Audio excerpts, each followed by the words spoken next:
हम लगातार चर्चा कर रहे हैं कांग्रेस अध्यक्ष पद चुनाव की और वोटिंग का सिलसिला सुबह 10 बजे से शुरू हो चुका है, शाम 4 बजे तक जारी रहेगा। तकरीबन 24 साल बाद गांधी परिवार से बाहर का कोई नेता कांग्रेस का अध्यक्ष बनने जा रहा है। मेन मुकाबला मल्लिकार्जुन खड़गे और शशि थरूर के बीच में है। बड़े नेता अपना वोट कास्ट कर रहे हैं जो पीसीसी डेलीगेट्स हैं। दो मेहमान हमारे साथ मौजूद हैं, अजय वर्मा जी और जयराम विप्लव जी। अजय जी, आपसे चर्चा की शुरुआत कर रही हूं। आज का दिन कांग्रेस के लिए बड़ा है, ऐतिहासिक है। कैसे देख रही है कांग्रेस, कितनी मजबूती मिलेगी? नया अध्यक्ष मिलने जा रहा है गांधी परिवार से बाहर का। देखिए, हमारी जो कांग्रेस पार्टी की डेमोक्रेसी है वो मशहूर है पूरे देश में कि हम लोग बिल्कुल चुनावी प्रक्रिया के अनुपालन के तहत अपना अध्यक्ष को बनाते हैं, करते हैं। और इससे देश के जो इस वक्त हालात खराब हुए हैं, जो देश में आपने देखा अभी रिसेंटली वर्ल्ड हंगर इंडेक्स में हम 107 नंबर पर छलांग लगाकर देश के मजबूत प्रधानमंत्री से कहां पहुंचे थे, कहां पहुंचे। कांग्रेस पार्टी इन सब के लिए एक फॉर्मूला लेकर आई है कि भाई हम निकट भविष्य में राजस्थान की जो स्टेज थी वो किस तरह से सुधारी, सरकार किस तरह से अस्थिर हमारी करने का प्रयास था। हम गुजरात के चुनावों में, हिमाचल के चुनावों में मजबूती से जीत दिखाकर, चूंकि राहुल गांधी जी हमारे देश के नेता 3500 किलोमीटर की यात्रा पर है, उनको हमने बधाई दी, कल 1000 किलोमीटर की यात्रा पूर्ण करें। लेकिन बीजेपी लगातार ये कह रही है कि अध्यक्ष चाहे कोई भी बन जाए, कमान तो सोनिया गांधी, राहुल गांधी के हाथ में ही रहेगी। देखिए, एक्चुअली में इस देश में दो विचारधाराएं काम कर रही हैं। एक गॉडसे की विचारधारा, एक महात्मा गांधी की। हम लोग महात्मा गांधी की विचारधारा को लेकर चलते हैं, अहिंसा परमो धर्मो। और उसके तहत जो लोग कहते हैं उनकी आदत है, वो प्रोपोगेंडिस्ट है, प्रोपोगेंडा फैलाते हैं, झूठ दिखाते हैं, झूठ बोलते हैं, झूठ उगाते हैं। उनके जो टीम है, एक उनका आईटी सेल सुबह ही सुबह एक उनको सीडी और एक उनको डिक्टेटर बना के जारी कर देता है कि ये सारे चैनलों पे आज आप ये भिजवाइए और सारे छोटे से बड़े पेड और अनपेड जो इनके कार्यकर्ता हैं उन सबको ये दिखाइए। लेकिन जो ये लोकतंत्र को मजबूत करने की कांग्रेस के हमारे 1000 से ज्यादा पीसीसी के डेलीगेट्स वोट डाल के और हमारे 64 से ज्यादा बूथों पर पूरे हिंदुस्तान के 30 स्टेट और 5 टेरिटोरियम्स में कांग्रेस अध्यक्ष का जो चुनाव होगा, गांधी परिवार का, देखिए आप अगर किसी के देखें, आजादी में योगदान कांग्रेस का और लोगों का था।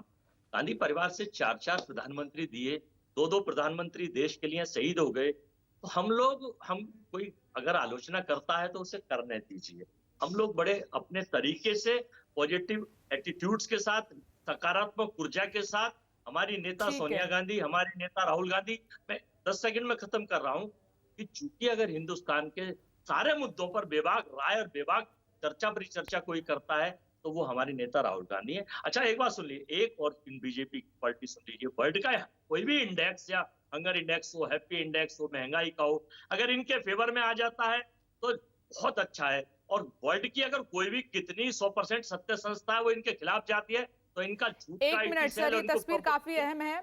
भारत के पूर्व प्रधानमंत्री डॉक्टर मनमोहन सिंह भी अपना वोट कास्ट करने के लिए पहुंचे हैं कांग्रेस के नए अध्यक्ष के लिए। तस्वीरें आप देख रहे हैं, पहले सोनिया गांधी, फिर प्रियंका गांधी और अब भारत के पूर्व प्रधानमंत्री डॉक्टर मनमोहन सिंह जी को आप देख रहे हैं इस वक्त। ये दरअसल ये जो पर्ची है वो लेनी पड़ती है पहले, उसके बाद फिर वोट कास्ट किया जाएगा। ये तस्वीर काफी अहम हो जाती है। ये देखिए, मैं अब जयराम विप्लव जी का रुख कर लेती हूँ। जयराम विप्लव जी, कांग्रेस शुरुआत से ये कह रही है कि हमारे यहाँ कोई लोकतांत्रिक प्रक्रिया नाम की चीज तो है, बीजेपी में तो वो भी नहीं है। तो बीजेपी किस वजह से सवाल उठा रही है? वहां तो पता ही नहीं चलता कौन अध्यक्ष बन जाता है, क्या पसंद है, वोटिंग नहीं होती, अचानक से अनाउंस कर दिया जाता है।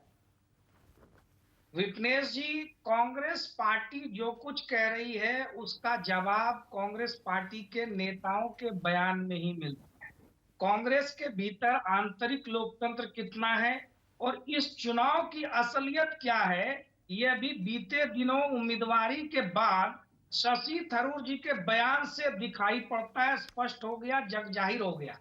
जिनको मतदान करना है उन डेलीगेट से शशि थरूर को मिलने तक में कठिनाई हो रही थी और दूसरी तरफ सभी लोग खड़गे जी के लिए रेड कारपेट बिछाए जा रहे हैं। तो ये किस प्रकार का चुनाव है ये उसी से दिखाई पड़ता है। लेकिन अगर इसको कांग्रेस पार्टी से अलग सामान्य लोगों के नजरिए से देखें तो ये साफ तौर पे कौन कितना बड़ा एंटी हिंदू है, ये इसी का चुनाव है। एक उम्मीदवार इनका बयान देता है कि मोदी मजबूत हुआ तो सनातन राज आ जाएगा। दूसरा उम्मीदवार कहता है हिंदू तालिबान चल रहा है देश में। तो ये लड़ाई इसी चीज की है, ये खोज इसी की थी कांग्रेस पार्टी को।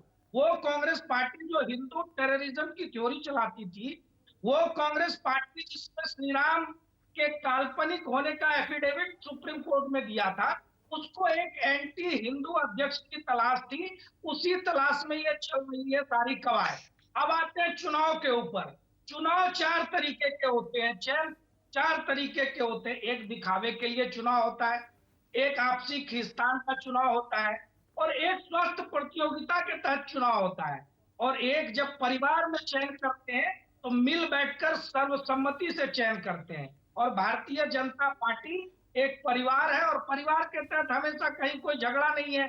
आपस में मिल बैठ करके अपना अध्यक्ष चुनते हैं। उसकी प्रक्रिया पंचायत से शुरू होती है, सदस्यता अभियान होता है, बूथ स्तर तक कमेटी गठित होती है, पंचायत में कमेटी गठित होती है, फिर मंडल अध्यक्ष चुने जाते हैं, फिर जिला अध्यक्ष चुने जाते हैं, और फिर प्रदेश अध्यक्ष चुने जाते हैं, और फिर राष्ट्रीय परिषद की एक कमेटी बनती है जिसमें राष्ट्रीय अध्यक्ष के नाम की घोषणा सर्वसम्मति से होती है। और ठीक है, आपने अपनी बात रख ली जयराम विप्लव जी। अजय जी, मैं आऊंगी, याद आता है लोकतंत्र जी आऊंगी मैं। मेरे दो सहयोगी भी जुड़े हुए हैं क्योंकि आज देश भर में जो पीसीसी के डेलीगेट्स हैं वो अपना वोट कास्ट कर रहे हैं। नमस्कार, मैं हूं मानक गुप्ता। अगर आपको हमारा ये वीडियो पसंद आया हो तो इसे लाइक और शेयर जरूर करें, और हाँ, हमें सब्सक्राइब और फॉलो करना ना भूलें ताकि आप देश और दुनिया की कोई खबर मिस ना करें। तो जुड़े रहिए हमारे साथ और देखते रहिए न्यूज़ 24।